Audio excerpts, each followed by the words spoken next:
ಭಗವದ್ಗೀತೆ ಅಧ್ಯಾಯ 5 ಕರ್ಮ ಸನ್ಯಾಸ ಯೋಗ ಕೃಷ್ಣ ಪ್ರಜ್ಞೆಯಲ್ಲಿ ಕಾರ್ಯ ಶ್ಲೋಕ 23 ಶಕ್ನೋತಿ ಹೈವ ಯಃ ಸೋಢುಂ ಪ್ರಾಕ್ಶರೀರ ವಿಮೋಕ್ಷಣಾತ್ ಕಾಮಕ್ರೋಧೋದ್ಭವಂ ವೇಗಂ ಸಯುಕ್ತಃ ಸ ಸುಖೀ ನರಃ. ಅನುವಾದ: ಈ ದೇಹವನ್ನು ಬಿಡುವುದಕ್ಕೆ ಮೊದಲೇ ಐಹಿಕ ಇಂದ್ರಿಯಗಳ ವೇಗಗಳನ್ನು ಸಹಿಸಿಕೊಂಡು ಕಾಮ ಕ್ರೋಧಗಳ ಆವೇಗವನ್ನು ತಡೆಯಲು ಶಕ್ತನಾದ ಮನುಷ್ಯನು ಈ ಲೋಕದಲ್ಲಿ ಒಳ್ಳೆಯ ಸ್ಥಿತಿಯಲ್ಲಿ ಇರುತ್ತಾನೆ ಮತ್ತು ಸುಖಿಯಾಗಿರುತ್ತಾನೆ. ಇದರ ಭಾವಾರ್ಥ: ಆತ್ಮ ಸಾಕ್ಷಾತ್ಕಾರದ ಮಾರ್ಗದಲ್ಲಿ ತಡೆಯಿಲ್ಲದ ಮುನ್ನಡೆಯನ್ನು ಬಯಸುವವನು ಐಹಿಕ ಇಂದ್ರಿಯಗಳ ಆವೇಗವನ್ನು ಹತೋಟಿಯಲ್ಲಿಡಲು ಪ್ರಯತ್ನಿಸಬೇಕು. ಮಾತು, ಕೋಪ, ಮನಸ್ಸು, ಉದರ, ಜನನೇಂದ್ರಿಯ, ನಾಲಿಗೆ ಇವುಗಳ ಒತ್ತಡವಿರುತ್ತದೆ. ನಾನಾ ಇಂದ್ರಿಯಗಳ ಮತ್ತು ಮನಸ್ಸಿನ ಒತ್ತಡಗಳನ್ನು ಹತೋಟಿಯಲ್ಲಿಡಬಲ್ಲವನಿಗೆ ಗೋಸ್ವಾಮಿ ಅಥವಾ ಸ್ವಾಮಿ ಎಂದು ಹೆಸರು. ಇಂತಹ ಗೋಸ್ವಾಮಿಗಳು ಕಟ್ಟುನಿಟ್ಟಾಗಿ ನಿಯಂತ್ರಿಸಿದ ಜೀವನವನ್ನು ನಡೆಸುತ್ತಾರೆ ಮತ್ತು ಇಂದ್ರಿಯಗಳ ಒತ್ತಡಕ್ಕೆ ಒಳಗಾಗುವುದಿಲ್ಲ. ಐಹಿಕ ಬಯಕೆಗಳು ಪೂರ್ಣಗೊಳ್ಳದಿದ್ದರೆ ಅವು ಕ್ರೋಧವನ್ನುಂಟು ಮಾಡುತ್ತವೆ. ಇದರಿಂದ ಮನಸ್ಸು, ಕಣ್ಣು ಮತ್ತು ಹೃದಯಗಳು ಕ್ಷೋಭೆಗೆ ಒಳಗಾಗುತ್ತವೆ. ಆದ್ದರಿಂದ ಈ ಐಹಿಕ ದೇಹವನ್ನು ಬಿಡುವ ಮೊದಲೇ ಇವನ್ನು ನಿಯಂತ್ರಿಸುವುದನ್ನು ಮನುಷ್ಯನು ಅಭ್ಯಾಸ ಮಾಡಬೇಕು. ಇದನ್ನು ಮಾಡಬಲ್ಲವನು ಆತ್ಮ ಸಾಕ್ಷಾತ್ಕಾರವನ್ನು ಪಡೆದವನು ಎಂದು ತಿಳಿಯಬಹುದು. ಹೀಗೆ ಆತ್ಮ ಸಾಕ್ಷಾತ್ಕಾರದ ಸ್ಥಿತಿಯಲ್ಲಿ ಆತನು ಸುಖವಾಗಿರುತ್ತಾನೆ. ಕಾಮ ಕ್ರೋಧಗಳನ್ನು ನಿಯಂತ್ರಿಸಲು ಶ್ರಮಿಸುವುದು ಆಧ್ಯಾತ್ಮಿಕವಾದಿಯ ಕರ್ತವ್ಯ.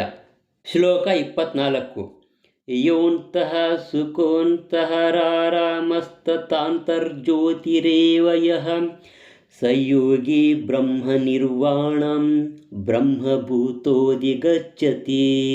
ಅನುವಾದ: ಯಾರು ಆಂತರ್ಯದಲ್ಲಿಯೇ ಸುಖ ಪಡುತ್ತಾನೋ, ಯಾರು ಆಂತರ್ಯದಲ್ಲಿಯೇ ಕ್ರಿಯಾಶೀಲನಾಗಿದ್ದು ಸಂತೋಷವನ್ನು ಪಡುತ್ತಾನೋ ಮತ್ತು ಯಾರ ಗುರಿಯು ಅಂತರ್ಮುಖಿಯಾಗಿದೆಯೋ ಅಂತಹವನು ವಾಸ್ತವವಾಗಿ ಪರಿಪೂರ್ಣವಾದ ಯೋಗಿ ಅಂತ ಅರ್ಥ.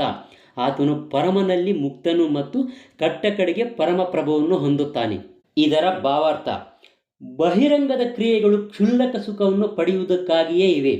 ಮನುಷ್ಯನ ಅಂತರಂಗದಲ್ಲಿ ಸುಖವನ್ನು ಸವಿಯಲು ಅಸಮರ್ಥನಾದರೆ ಕ್ಷುಲ್ಲಕ ಸುಖ ನೀಡುವ ಈ ಕ್ರಿಯೆಗಳನ್ನು ಹೇಗೆ ತಾನೇ ಬಿಡಬಲ್ಲನು?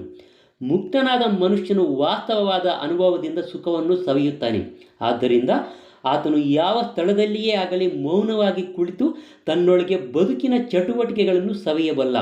ಇಂತಹ ಮುಕ್ತನಾದ ಮನುಷ್ಯನು ಬಾಹ್ಯ ಐಹಿಕ ಸುಖವನ್ನು ಬಯಸುವುದಿಲ್ಲ. ಈ ಸ್ಥಿತಿಗೆ ಬ್ರಹ್ಮಭೂತ ಎಂದು ಹೆಸರು. ಇದನ್ನು ಸಾಧಿಸಿದರೆ ಭಗವದ್ಧಾಮಕ್ಕೆ ಮರಳುವುದು ಖಂಡಿತ.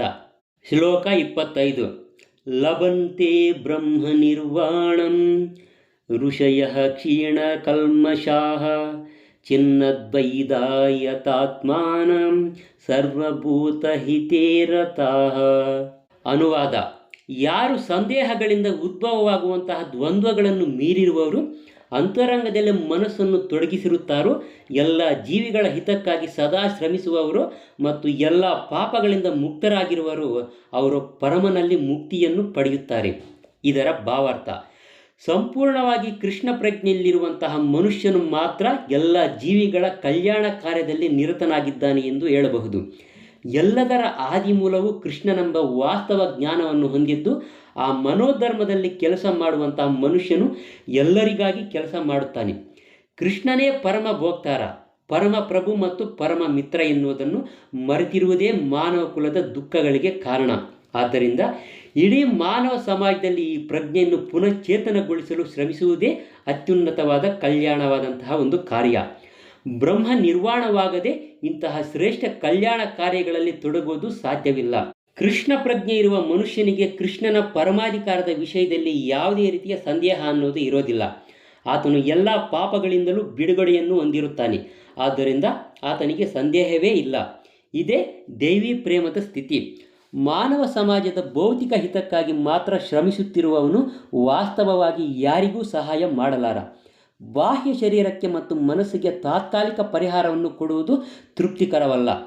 ಮನುಷ್ಯ ಭಗವಂತನೊಡನೆ ತನ್ನ ಸಂಬಂಧವನ್ನು ಮರೆತಿರುವುದೇ ಬದುಕಿನ ಕಠಿಣವಾದ ಹೋರಾಟದಲ್ಲಿ ಅವನ ಕ್ಲೇಶಗಳಿಗೆ ಕಾರಣ.